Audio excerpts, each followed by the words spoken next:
Nabi Uzair. Kalau kita pergi Palestin, insya-Allah kan, dia ada satu tempat bernama Azariyah. Azariyah tu tak jauh dari Jerusalem. Nampak daripada kota Jerusalem tu nampak. Azariyah, di situlah peristiwa Nabi Uzair. Di Palestin ni macam-macam sejarah ada. Ada satu tempat bernama Azariyah. Kat situlah peristiwa Nabi Uzair ditidurkan oleh Allah selama 100 tahun. Kemudian bab seterusnya, kenapa Allah nak menghidupkan benda yang telah mati? Apa tujuan dia? Apa tujuan dia? Allah kata Allah mampu, itu kekuasaan Allah Subhanahu wa taala. Tetapi mustahil Allah Subhanahu wa taala membuat satu benda yang sia-sia. Kenapa Allah nak menghidupkan benda yang telah mati ni? Allah sebut dalam Al-Quran surah Yunus ayat yang ketiga. Ayat keempat. Surah Yunus ayat keempat. Allah ceritakan kenapa Allah nak menghidupkan benda yang mati ni. Allah kata auzubillahi minasyaitonirrajim.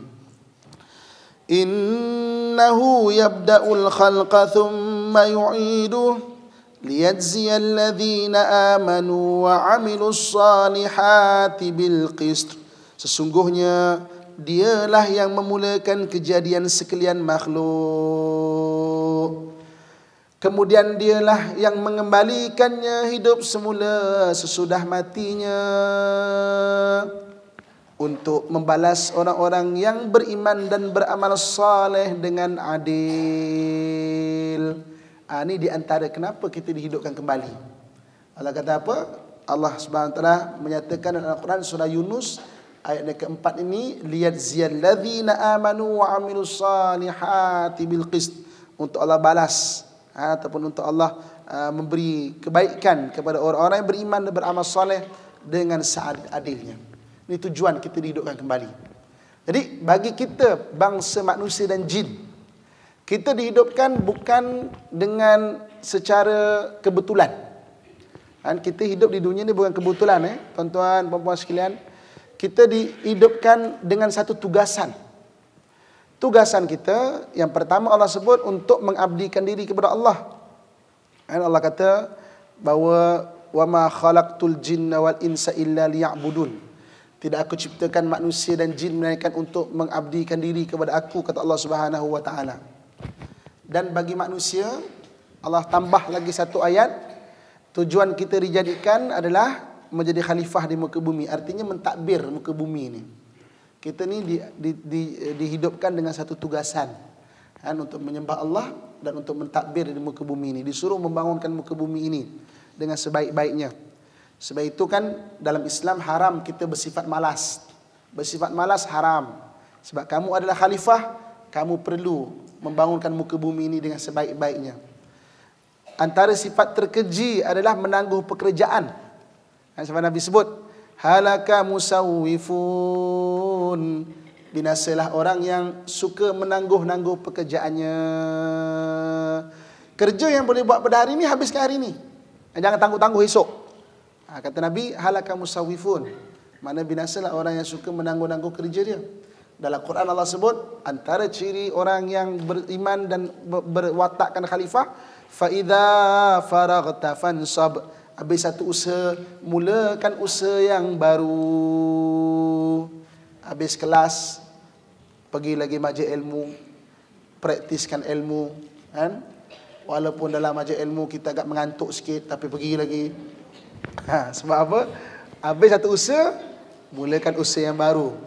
Mulakan usaha yang baru. Sebab usaha tu Allah nak bagi pahala kepada kita. Ni. Jadi untuk Allah balas kebaikan-kebaikan yang kita lakukan.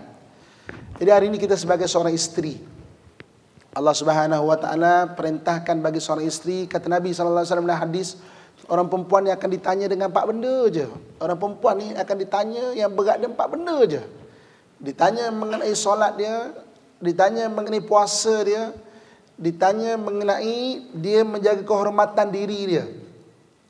Dan yang keempat, ditanya mengenai ketaatan dia kepada suami. 4 benda ni saja orang perempuan. Maka masuklah ke syurga daripada pintu mana yang kamu mahu, kata Nabi sallallahu alaihi wasallam. Ayat orang perempuan ni tak berat. Orang lelaki ni, ayah, abang sekalian, berat. Kita orang lelaki ni, isteri punya hal pun akan ditanya ke akhirat besok. Ni kenapa isteri kau ni tak pakai tudung ni? Kan?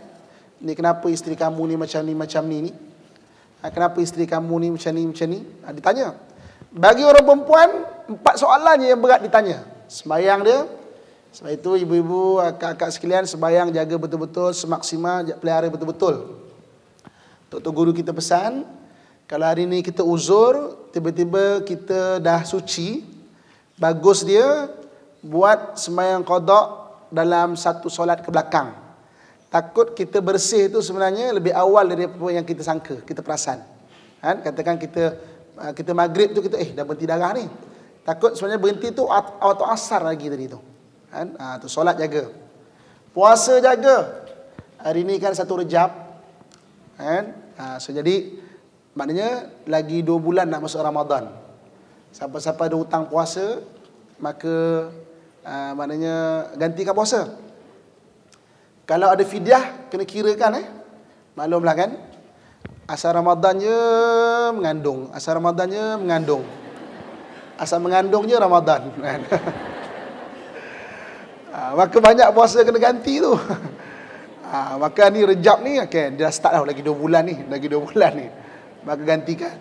Kirakan kita punya fidyah tu berapa. Kirakan. Tu. Yang ketiga kehormatan.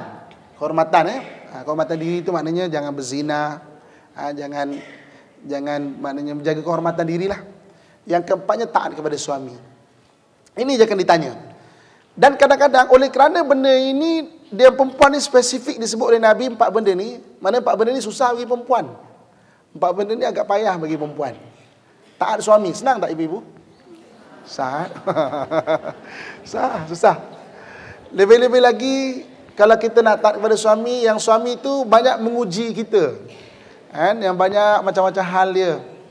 Tapi yang perintahkan untuk kita taat kepada suami bukan suami itu. Yang suruh kita taat kepada suami adalah Allah Subhanahu wa taala. Jadi besok di hadapan Allah, kan, liyadziyal ladzina amanu wa amilus solihat ni, Allah nak balas orang-orang yang beramal soleh dan beriman dan beramal soleh. Besok depan Tuhan, kan, kenapa kau tak taat kepada suami? Malaslah Tuhan. Suami aku ni kerja menipu aku je. Macam mana nak taat? Suami dia tipu kita, dia ada soalan yang akan dijawab di depan Tuhan. Tapi kita ada soalan kita juga. Kan besok bukan kita ditanya, kenapa kau tak taat pada suami? Sebab suami aku punya pasal aku tak taat. Bukan boleh jawab macam tu. Suami kau ada soalan. Jadi sebenarnya kenapa kau tak taat? Sebenarnya sakit hati sebenarnya. Bukan apa, sakit hati. Tak apa hati dengan suami, sebab itulah tak taat.